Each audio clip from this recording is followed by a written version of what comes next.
After years of building businesses, I realized that the path to $1 million isn't one long problem, it's three separate ones, and if you don't solve them in a specific order, you'll bottleneck your business. The moment I realized this, I became way more disciplined and stopped pouring my energy into parts of the business that hadn't earned my attention yet, unlocking growth to the next level. And this video maps out that exact process. And if you're new to this channel, I've done over $5 million as an entrepreneur across multiple businesses, and now I'm working on something 10 times bigger.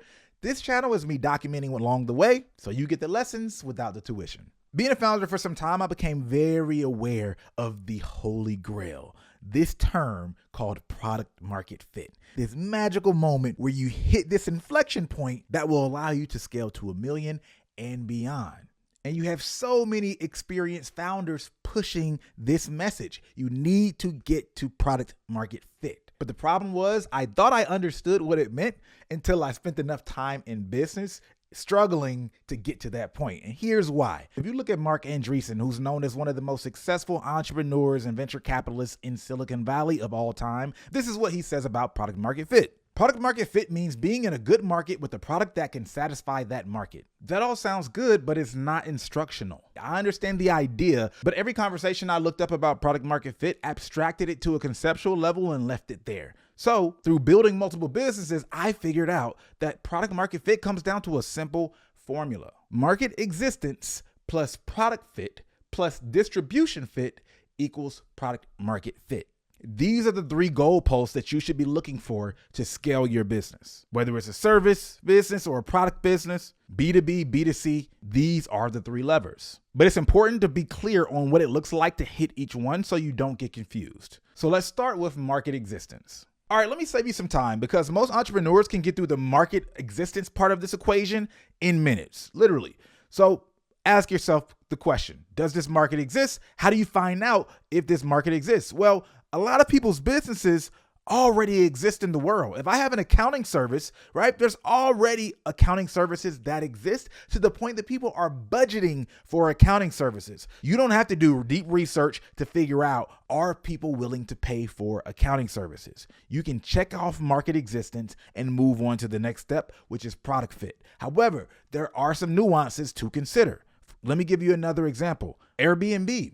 Their market already existed. They didn't have to see if people were willing to pay for vacation rentals. They didn't have to see if people were willing to pay for hotels. They're building off of behavior and market that already exists, right? They're just going about it in a different way when they introduce themselves. But when you look at a company like ChatGPT, there was no precedent for people using AI in their daily lives to solve problems and what that looked like at all. So although that company grew very quickly, OpenAI was extremely surprised when it did 1 million users in 5 days and continued to scale and became a product that stuck. So let's be clear, it's very rare that an entrepreneur is building a business that completely has no market existence proof already.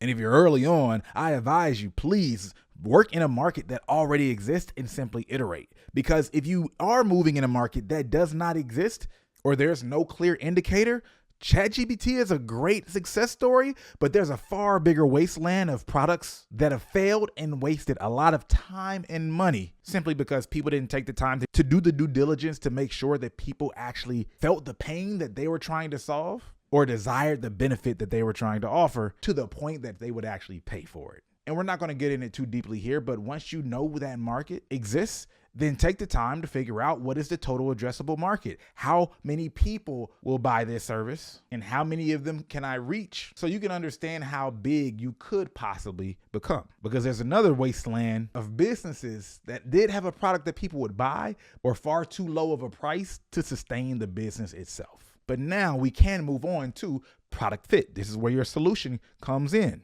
Once you have a market that exists, and this is where most people need to spend their time, the question is, will people buy my version? Do they prefer my version of the product? And Google Glasses was a textbook product failure because the answer to this question was no.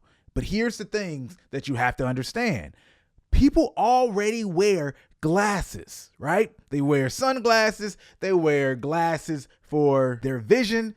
People wear glasses. So that market did already exist, but their version of glasses had a couple of issues. The idea of having a camera in your glasses, the ability to be able to talk on the phone or be able to digitize the world in front of you, people didn't really push back on those ideas. Those were actually compelling. To be able to see and record without having to ruin the moment holding up a phone, those ideas were great. Where the pushback came from was mostly due to the look of the glasses themselves.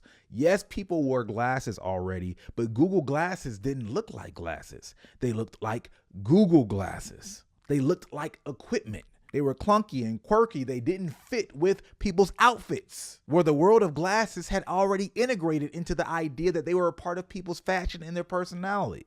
And they were a social disruption because they stood out so much.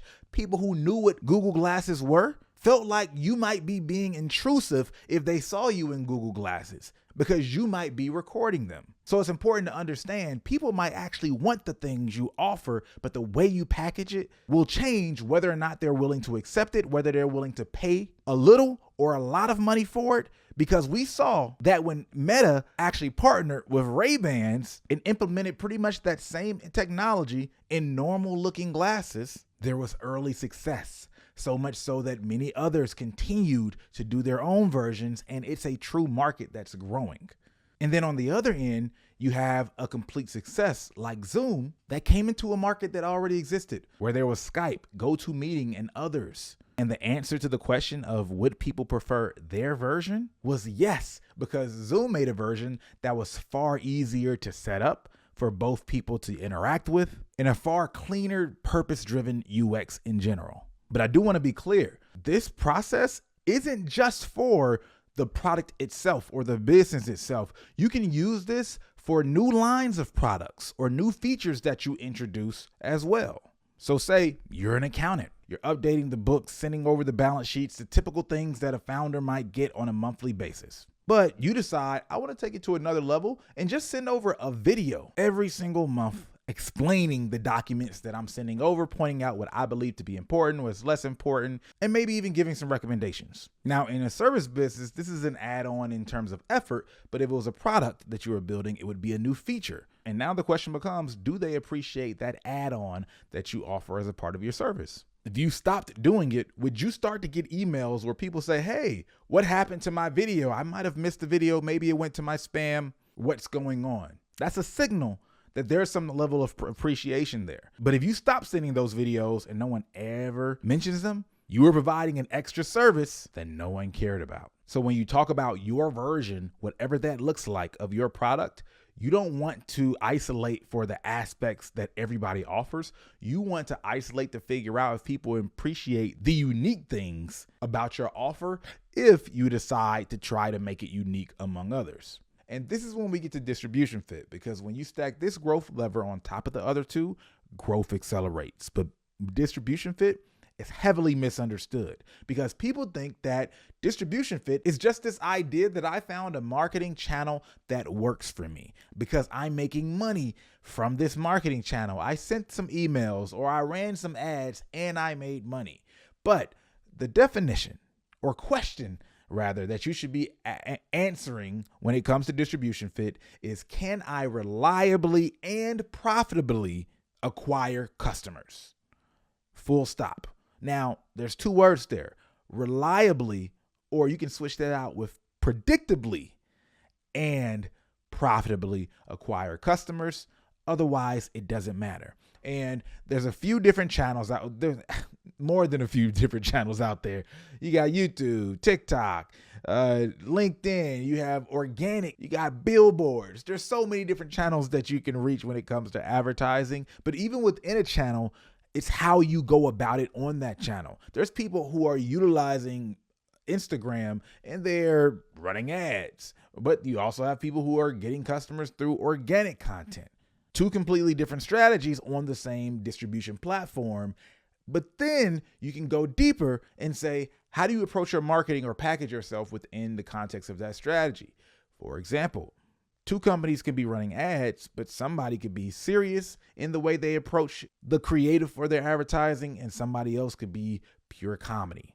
Dollar Shave Club is one of those brands that brought pure comedy in a lot of their early advertising, bringing levity to a space that was a lot more serious and performance driven. The incumbent Gillette was based off of history of the razors and precision. The Dollar Shave Club was using a new distribution channel. Gillette was using TV commercials and pure distribution within the retail stores. Dollar Shave Club used YouTube and social media advertising, skipping retail completely at the beginning. And I could do a complete video on this, but the idea of distribution is stacking these competitive advantages, especially when you're moving into a market that already exists.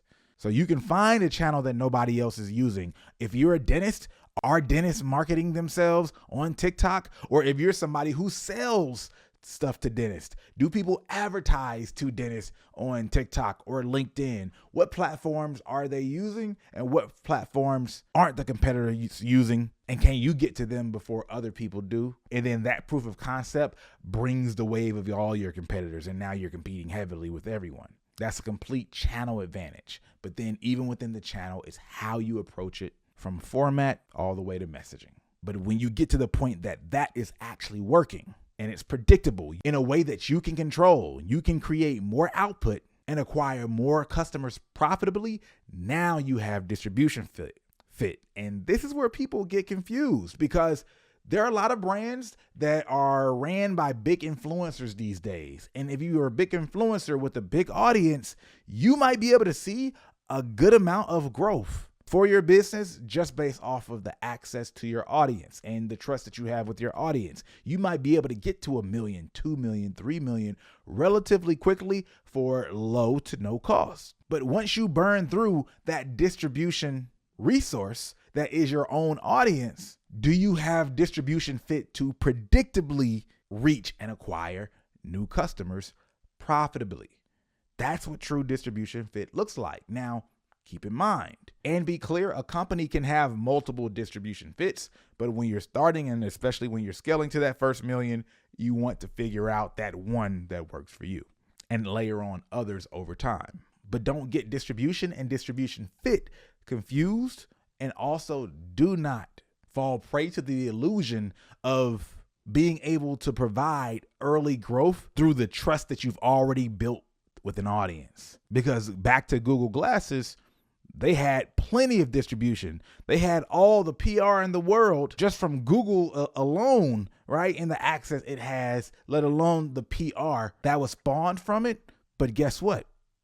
Plenty of distribution, not necessarily distribution fit to the right people, and then not a product fit clearly.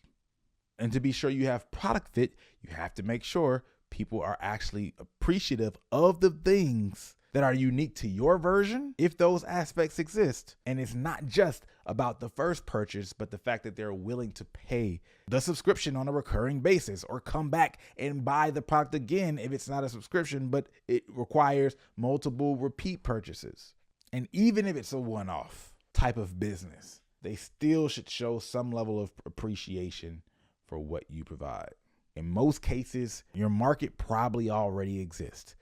But if you can't see clear evidence that your market already exists out there in the world, it is important for you to do due diligence, talk to real people, and determine if there's really buyers out there and this thing is worth doing. You go do those 3 things, hit those checkpoints, and you have product market fit and a company that's far more likely to scale to 1 million and beyond.